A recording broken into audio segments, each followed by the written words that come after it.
So now, in the second part of this talk, let's explore how linking theory could in fact be derived from children's input. So let's remind ourselves what children are learning about links. So we have both the thematic role component, which correspond to event participant roles like agent, experiencer, patient, theme, goal, or source or location, and so on. These map to some kind of intermediate thematic representation, either a fixed one or a relative one.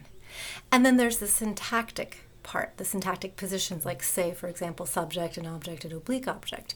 So if children have a particular intermediate representation for the thematic roles, fixed or relative, then they need to link those representations to syntactic positions that are available. So here is what the fixed linking theory would look like. You have 3 fixed macro roles, and these map to 3 specific syntactic positions. And you have 1 link to each, and that 3 link unit is really your linking theory. Now for the relative linking theory, you have the relative representation where you're talking about things in terms of first or second or third highest thematic role available. In this particular sentence of the little girl blinked the kitten on the stairs, we actually have 3 positions of subject, object, and oblique object.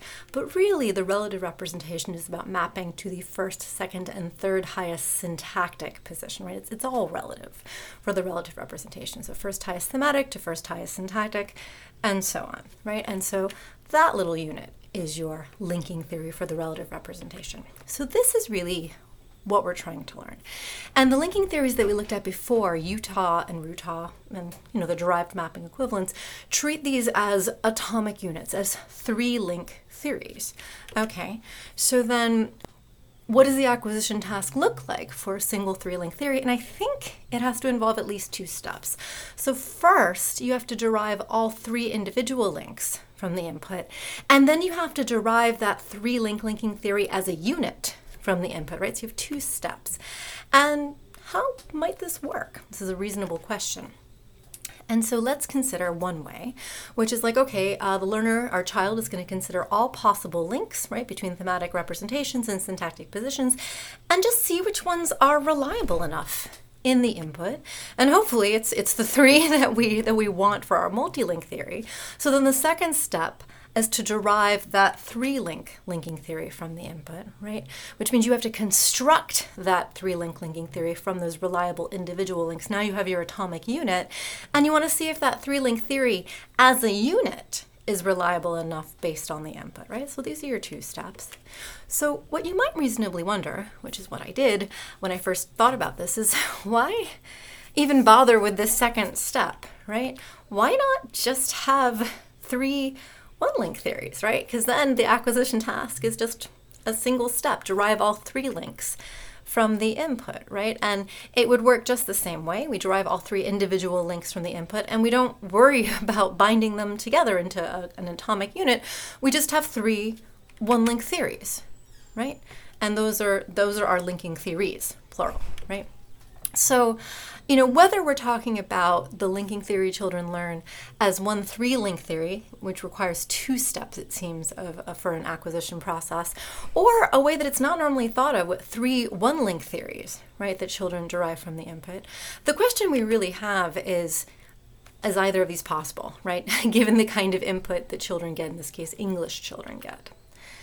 And so, again, if we revisit our 5 main parts of defining an acquisition task concretely, we can see how they apply here to deriving a linking theory from children's input. So our initial state is going to be about what is going on link-wise, right? So first of all, our kids are going to have knowledge of the intermediate thematic representation, whether it's a fixed one or a relative one. And then they're going to have to know something about the possible links under consideration. So first of all, they're going to have to know what syntactic positions are relevant or possible for the links to go from and to. And they're also going to have to know that a link can go from a role to a position. It can go that way, but it could also go from position to role this way, right? Let that little animation show up there. And then the other major constraint is really that there's a 1-to-1 mapping, right? So a thematic role is only going to participate in 1 link at a time. You're not going to have one thematic representation kind of optionally appearing in multiple syntactic positions. That's not the kind of multi-links That option is not something kids are going to be considering in our derivation here. And the same thing for syntactic positions. A syntactic position can only participate in one link at a time to a thematic representation. You can't have a position that optionally prefers, some selection of thematic representation, just one. So we're looking for one-to-one links. Okay, and then in the initial state, we also are going to have whatever abilities are required to do that inference to decide about what links we actually want to keep. So what's the data intake? Well, the data intake, the input is again our samples of child-directed speech from the child's tree bank. So again, input directed to English children between the ages of 3 and 4 and 5, tens of thousands of utterances, 200 some verb types, right? This is our input, and it yields the data intake, in particular the acquisitional intake that our kids are going to try to derive these linking theories from. And so the particular information they're paying attention to is the syntactic position and the thematic representation. What is appearing where, whether it's fixed or relative, right? That's what they're looking at in terms of the acquisitional intake. What about inference? So remember that the acquisition process we imagined hinges on a child perceiving individual links and multi-link theories as quote-unquote reliable enough given the input, right? And that seems great. But what does that mean? How can reliable enough actually be implemented? And one answer is to use the tolerance principle developed by Charles Yang. And the principle itself is derived from considerations of knowledge storage and retrieval in real time, and it incorporates how frequently individual items occur, the absolute ranking of items by frequency, and serial memory access. So, it's really designed for situations where there are exceptions to a potential rule. So consider these two sort of situations. So here we have a bunch of items, some of which follow the potential rule, some of which don't. Here's another set where we have more of them following the potential rule and some of them don't, right? So these kinds of situations where there are exceptions, there are no's, right? Exceptions to a potential rule. And the tolerance principle provides a precise threshold for how many exceptions a potential rule can tolerate, hence the name tolerance principle, before it's no longer worthwhile to have the rule in terms of average retrieval time, right? Like if it doesn't save you on average in terms of retrieving the item of interest, like don't bother having the rule. That's the basic idea. And so all of this equations down here are about defining that precise threshold in terms of average retrieval time. And happily, that whole thing is well approximated by this remarkably simple equation, which is simply n divided by the natural log of n, where n is the complete set of items that the rule could apply to. So your collection of yeses and nos in each of these, right? And if your exceptions are fewer than this tolerance threshold, then it's worthwhile to have the rule in terms of average retrieval time. So here we can actually use it to evaluate both individual links and multi-link theories. And so as before, we're going to be using an ideal learner model. And that means that in this case, the learner is going to apply the tolerance principle to all the data available rather than deploying it with the cognitive limitations and incremental learning restrictions that real children have, right? So we're not really going to be concerned with an iterative learning period because the goal here is just that first step. Is it possible to derive the linking theories from realistic child input, right? Can you do it? So how do we evaluate an individual link with the tolerance principle? So say we're considering this kind of link. So if the link goes from role to position, we compare this link to others that also link from this role, right? So this is our set of n items, right? And does this link have few enough exceptions, right? These other ones are exceptions. Does it have few enough exceptions according to the child's intake, right?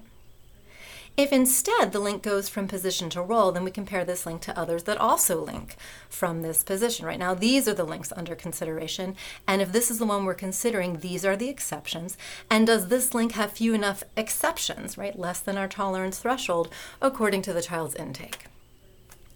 So then how do we evaluate multi-link theories, right? This is where we have, say 3-link theories, like what our sort of Utah and Utah standards are. And it honestly works the same way, right? But now we're really making a binary distinction, right, between link instances that follow the multi-link theory, which are sort of highlighted in green here, that's a little hard to see, against the link instances that don't, right? Because these are, again, the exceptions to our multi-link theory. So it's just a binary distinction. We're just counting up the ones that follow, the ones that don't. And then we're asking the same thing. Does the 3-link theory now have few enough exceptions, fewer than our tolerance threshold, according to the child's intake, right? So it works very much the same way. Now, here's a question. How do we evaluate theories, whether we're talking about a one-link theory or a three-link theory. And the idea is that a linking theory should hold for the verb lexical items. You want to know that it holds for the verbs of your language, right? So this is the verb types of your language, right? So what we're doing basically then is evaluating a linking theory over these verb types. How many obey the linking theory in question, whether it's one link or three link, and how many are exceptions, right? And if you have few enough exceptions, the ones that disobey the linking theory should be less than our tolerance principle threshold, then we're good to go. So here's a question. How do we tell if an individual verb type obeys the linking theory or is an exception? Well, here is where we actually zoom in, and we're going to look at the instances, the tokens as it were, of that particular verb type. So for hug, all the instances where hug is heard in the child's intake. And we're going to look at them and see whether they follow the linking theory or not, right? So the ones in pink here are passive, so they actually don't follow the linking theory, and the ones in purple do. Right? And then we just do the very same thing, right? A linking theory is evaluated over these verb instances. How many obey the linking theory? How many are exceptions? If we have few enough exceptions, or few enough is less than our tolerance threshold, then we say that our type obeys the linking theory. If there are too many exceptions, we say our type does not obey the linking theory. So this is what we're doing for all of the verb types, which ones obey, which ones are exceptions, and then we just know for all the verbs, right? And then we just want to know if the exceptions are too many, if they're greater than the tolerance threshold or not, and we can in fact derive our linking theory. So, which linking theories then are derivable from children's input, right? And in fact, it turns out that we get the same results for all three ages. So I'm just going to show you all at once what we get for 3 and 4 and 5-year-olds. And let's look at individual links first, right? So individual links are going to be what we make our 3 one-link theories out of, right? And also the building blocks for our 3-link theories. So for our individual links, what happens if we're looking to see if those individual links are reliable enough, right? Whether we're using a fixed or relative representation. For a fixed representation, here are the links that are reliable enough, right? One going here, one going here, one going here. Now the good news is that we have at least one in one direction from role to position or from position to role for each of our 3 posited links.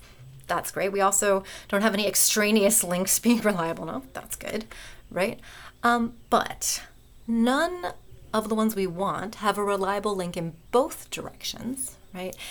And it's not clear if both directions are needed for a child to posit a link for a linking theory. Like, is it good enough to just have one going one direction? Do you need them going both directions? Like, do you need one direction over the other? Like, what do you need? And so what this means really is that only the most liberal approach to positing theories from link, that one link in either direction is sufficient to posit that link, would allow a child to posit the appropriate one-link theories or the appropriate building blocks for the 3-link theory with a fixed representation. Now, what about a relative representation? Well, here, life is simpler, right? Here we have a contrast where links in both directions are reliable enough, and we don't have any extraneous links. And so, it's even more conservative strategies for positing theories from links. For example, if you needed a link in both directions to feel like, yes, I believe in this link, right? That would be fine. The relative representation would get you there, right? Would allow the child to posit the appropriate theories if we're doing one-link theories, or the appropriate building blocks for our 3-link theories. Okay, so this means basically that relying on relative thematic representations is more robust to different learning scenarios. But okay, what about the 3-link theories, right? If in fact the appropriate building blocks are composed into the appropriate 3-link theories, right, are those theories as units reliable enough, right? That's our second step for our 3-link theory acquisition process. And for a fixed representation, it turns out not so much. Right? The 3-link theory that relies on the fixed representation is not reliable enough as a unit because not enough verb types obey it. So that's just like an absolute no.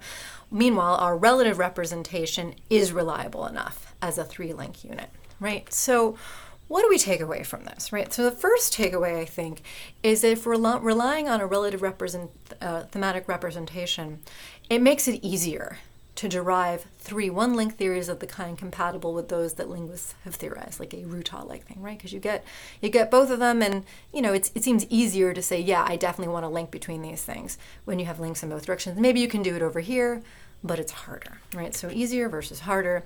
And then takeaway 2, relying on a relative thematic representation is in fact the only way to derive a 3-link theory unit of the kind linguists have theorized, right? Like, you literally cannot do it with a fixed representation, but it's perfectly fine with a relative representation. So I think the bigger takeaway here is that this is acquisition support for a relative over fixed thematic representation. So basically, whether we think the linking theories that humans use are multi-link theories, like sort of our classic Utah and Rutah, or multiple one-link theories, right, which also seems possible, it seems that English children would need to rely on a relative thematic representation if they're going to derive these linking theories from their input.